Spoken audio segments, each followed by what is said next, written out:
DCB മീഡിയയിലേക്ക് സ്വാഗതം. നാളെ മുതൽ സംസ്ഥാനത്തെ മഞ്ഞ, പിങ്ക്, നീല, വെള്ള റേഷൻ കാർഡ് ഉടമകളെല്ലാം അറിഞ്ഞിരിക്കേണ്ട പ്രധാന അറിയിപ്പുകളാണ് ഈ വീഡിയോയിൽ നിങ്ങളുമായി ഷെയർ ചെയ്യുന്നത്.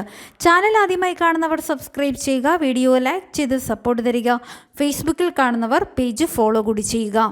സംസ്ഥാനത്ത് ഇലക്ഷൻ കഴിഞ്ഞിരിക്കുകയാണ്. ഒരു മാസമായി ഇലക്ഷനുമായി ബന്ധപ്പെട്ട് പ്രവർത്തിച്ചിരുന്ന ഉദ്യോഗസ്ഥരെല്ലാം ഇനി പൊതുവിതരണ വകുപ്പിൽ റേഷനുമായി ബന്ധപ്പെട്ട കാര്യങ്ങളിലേക്ക് ശ്രദ്ധിക്കുകയാണ്. മുൻഗണനാ കാർഡുകളായ മഞ്ഞ, പിങ്ക് കാർഡിലെ അംഗങ്ങളെല്ലാം റേഷൻ കടകളിലെത്തി ഇപോസ് മെഷീനിൽ വിരലമർത്തിയുള്ള KYC അപ്ഡേഷൻ മസ്റ്ററിംഗ് പൂർത്തിയാക്കണമെന്ന് കേന്ദ്ര സർക്കാർ ആവശ്യപ്പെട്ടിരുന്നതാണ്. എന്നാൽ തുടർച്ചയായി സർവർ തകരാർ വന്നതിനെ തുടർന്ന് കേരളത്തിൽ റേഷൻ മസ്റ്ററിംഗ് നിർത്തിവെച്ചിരുന്നു. ഇലക്ഷൻ കാലമായതിനാലും ഉദ്യോഗസ്ഥർ ഇലക്ഷൻ ഡ്യൂട്ടിയിലായതിനാലും ഏപ്രിൽ മാസത്തിൽ മസ്റ്ററിംഗ് നടപടികൾ ഉണ്ടായില്ല. എന്നാൽ മെയ് മാസത്തോടെ സംസ്ഥാനത്ത് റേഷൻ കാർഡ് മസ്റ്ററിംഗ് വീണ്ടും പുനരാരംഭിക്കും. 1.5 കോടിയോളം മഞ്ഞ, പിങ്ക് കാർഡ് അംഗങ്ങളിൽ 22 ലക്ഷത്തോളം പേർ മാത്രമേ ഇതുവരെ മസ്റ്ററിംഗ് പൂർത്തിയാക്കിയിട്ടുള്ളൂ. സെർവറിൻ്റെ സാങ്കേതിക തകരാർ പൂർണ്ണമായും പരിഹരിച്ചതായിട്ട് NICയും അതുപോലെ IT മിഷനും അറിയിച്ചതിന് ശേഷമായിരിക്കും സർക്കാർ റേഷൻ കാർഡ് മസ്റ്ററിംഗ് പുനരാരംഭിക്കുന്ന തീയതി പ്രഖ്യാപിക്കുക.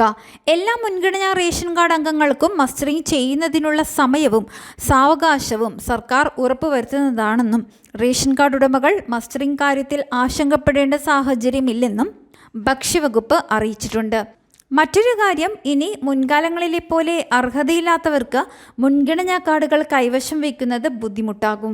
അനർഹരായിട്ടുള്ളവർ മഞ്ഞ, പിങ്ക് കാർഡുകൾ കൈവശം വെച്ചിരിക്കുന്നു എന്ന് മറ്റുള്ളവർ നൽകുന്ന വിവരങ്ങളുടെ അടിസ്ഥാനത്തിൽ വീട് കയറിയുള്ള പരിശോധനകളിലൂടെ അത്തരം കാർഡുകൾ പിടിച്ചെടുക്കുകയും അവർ അതുവരെ വാങ്ങിയ റേഷൻ സാധനങ്ങൾക്ക് മാർക്കറ്റ് വില ഈടാക്കുകയും അവരെ വെള്ളക്കാർഡിലേക്ക് മാറ്റുകയും ചെയ്യും. അതുപോലെ മഞ്ഞ, പിങ്ക്, നീല റേഷൻ കാർഡുകൾ കൈവശം വയ്ക്കുകയും എന്നാൽ തുടർച്ചയായി 3 മാസത്തിലധികം ഒരു റേഷൻ വിഹിതവും വാങ്ങാതിരിക്കുന്നവരുണ്ട്. ഇത്തരക്കാരുടെ കാർഡുകൾ തിരികെ എടുത്ത് പകരം അവർക്ക് വെള്ള കാർഡുകൾ നൽകുകയും അവരുടെ റേഷൻ കാർഡുകൾ മഞ്ഞ, പിങ്ക് കാർഡിനായി അപേക്ഷ നൽകിയവരിൽ യോഗ്യതയുള്ളവർക്ക് നൽകുകയും ചെയ്തു വരികയാണ്. ഇതുവരെ 60,000 മഞ്ഞ, പിങ്ക്, നീല റേഷൻ കാർഡുകളാണ് തുടർച്ചയായി 3 മാസങ്ങളോളം ഒരു റേഷനും വാങ്ങാത്തതിനെ തുടർന്ന് വെള്ളക്കാർഡിലേക്ക് മാറ്റിയിരിക്കുന്നത്.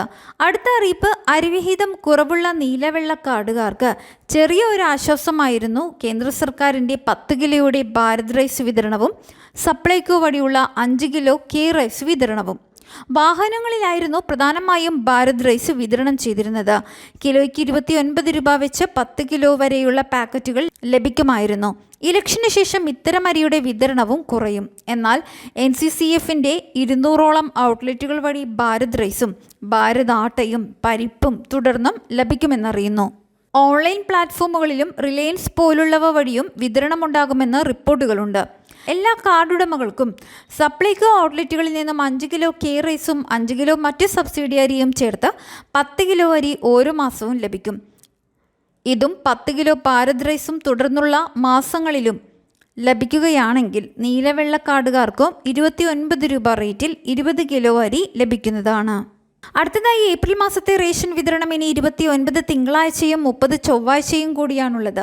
ഏപ്രിൽ റേഷൻ ഒരാഴ്ച വൈകിയാണ് വിതരണം ആരംഭിച്ചത് എന്നതിനാൽ അവസാന ദിവസം കനത്ത തിരക്കുണ്ടാകുവാനും സർവർ തകരാറിലാകുവാനും സാധ്യതയുണ്ട്. എന്നാൽ റേഷൻ കാർഡുമായി ലിങ്ക് ചെയ്ത മൊബൈൽ നിങ്ങളുടെ കയ്യിലുണ്ടെങ്കിൽ ഇപോസ് തകരാറിലായാലും മൊബൈൽ ഫോണിൽ വരുന്ന OTP നൽകി നിങ്ങൾക്ക് റേഷൻ വാങ്ങി വരുവാൻ കഴിയും. അതിനാൽ റേഷൻ വാങ്ങുവാൻ മൊബൈൽ ഫോൺ കൂടി കൊണ്ടുപോവുക. എല്ലാവിധ റേഷൻ അറിയിപ്പുകൾക്കായി ഈ ചാനൽ സബ്സ്ക്രൈബ് ചെയ്യുക.